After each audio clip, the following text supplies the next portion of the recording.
Hola chicos, continuamos con los temas y el tema que vamos a estar revisando esta sesión va a ser un tema de farmacología. Vamos a revisar como tal un medicamento conocido como acetaminofén, culturalmente o coloquialmente también conocido como paracetamol.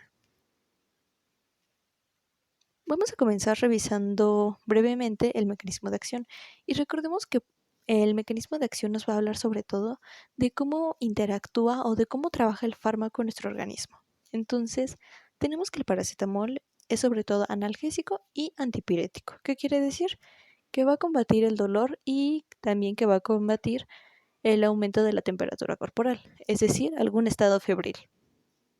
Va a ser analgésico porque va a inhibir la síntesis de las prostaglandinas en el sistema nervioso central. Recordemos que las prostaglandinas van sobre todo a dedicarse al dolor. Y antipirético porque va a actuar directamente en el centro hipotalámico. Recordemos que el hipotálamo va a ser el centro regulador de la temperatura corporal. Vamos a continuar revisando un poco las indicaciones terapéuticas, es decir, aquellas situaciones en las que está indicado administrar paracetamol.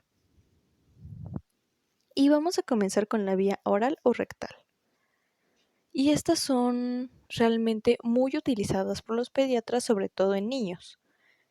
Estas vías están indicadas sobre todo para fiebre y dolor de cualquier etiología de intensidad leve a moderada.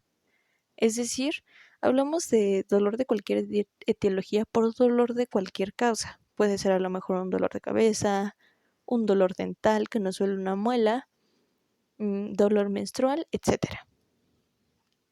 Y también va a estar utilizado por la vía intravenosa. Recordemos que la vía intravenosa realmente se utiliza sobre todo cuando quieres un efecto inmediato del fármaco. O sea, quieres algo rápido, ya sea para un estado febril o para combatir dolor. Vamos a hablar un poquito sobre la posología, es decir, sobre las dosis.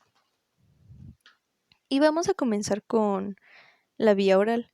Y nos dice que en adultos es aproximadamente 1 gramo cada 6 u 8 horas. Y en niños mayores de 12 años de 500 a 600 miligramos cada 4 o 6 horas y que máximo podemos dar en todo el día 4 gramos.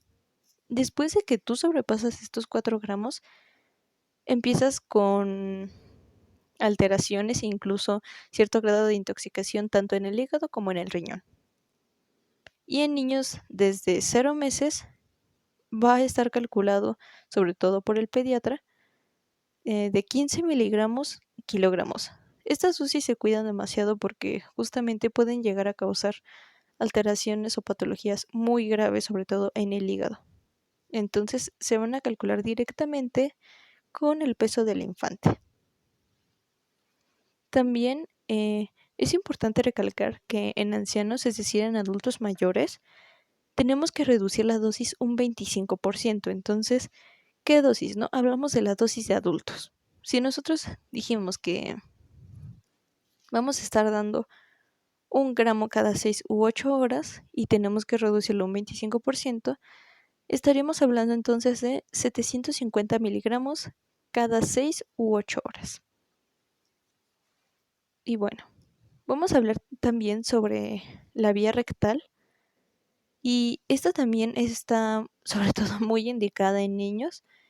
Y vamos a tener igual 15 miligramos sobre kilogramo. También se calculan directamente con el kilogramo del niño. Vamos a revisar las contraindicaciones, es decir, aquellas situaciones en las que no podemos administrar paracetamol. La primera va a ser la hipersensibilidad al paracetamol. ¿Qué quiere decir? Alergia. Alergia al paracetamol. También insuficiente hepatocelular grave, hepatitis vírica y antecedentes recientes de rectitis, anitis o rectoherralgias, sobre todo si el paracetamol va a ser administrado de forma rectal. ¿Qué quiere decir esto? Que no vamos a poder administrar paracetamol en forma rectal, es decir, en supositorios, si el niño tiene rectitis, es decir, alguna inflamación o irritación en el recto, anitis, alguna inflamación u irritación en el ano, o rectorragias, alguna hemorragia en el recto. Vamos a hablar sobre las advertencias y precauciones, es decir, aquellas situaciones en las que tienes que poner mayor atención porque puede sufrir alguna alteración.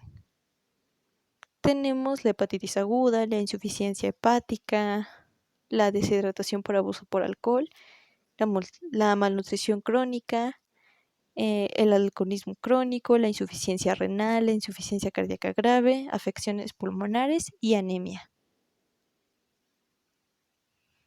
Vamos a ver un poquito las interacciones, es decir, aquellas sustancias independientemente de si sean fármacos, alimentos o cualquier otra cosa que pueda a lo mejor aumentar los efectos del fármaco, disminuirlos o causar cierto grado de toxicidad.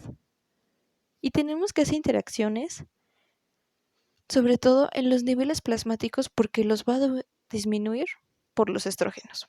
Entonces, si alguna persona está a lo mejor en tratamiento con estrógenos, es importante sobre todo comentar esto porque si no, uno de los efectos es que los va a disminuir. Va a disminuir el efecto del paracetamol o de los estrógenos. Puede aumentar la toxicidad del cloranfenicol. Puede haber un aclaramiento aumentado por la rifampicina. La absorción se ve aumentada, es decir, que te va a hacer efecto como tal más rápido si lo estás tomando en conjunto con la metoclopramida o la dompirona. Vamos a hablar un poquito sobre el paracetamol en el embarazo. Y es que no se han descrito como tal problemas en humanos, pero la verdad es que aún no se han realizado estudios controlados que demuestren que realmente el paracetamol atraviesa la placenta.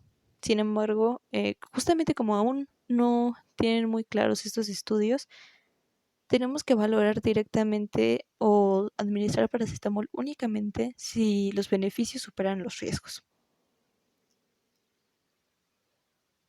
Y ya por último, vamos a ver las reacciones adversas, es decir, los efectos secundarios, ¿no? A lo mejor algún efecto que pudiera verse en consecuencia de la administración de paracetamol. Y la verdad es que el paracetamol es un fármaco muy noble, es muy raro que cause alguna reacción adversa o efecto secundario. Y la verdad es que estas reacciones son muy raras, pero bueno, es importante que las comentemos. Puede ser malestar, hepatotoxicidad, porque ya habíamos dicho que se metaboliza a través del hígado, erupción cutánea, alteraciones hematológicas, hipoglucemia y piuria estéril.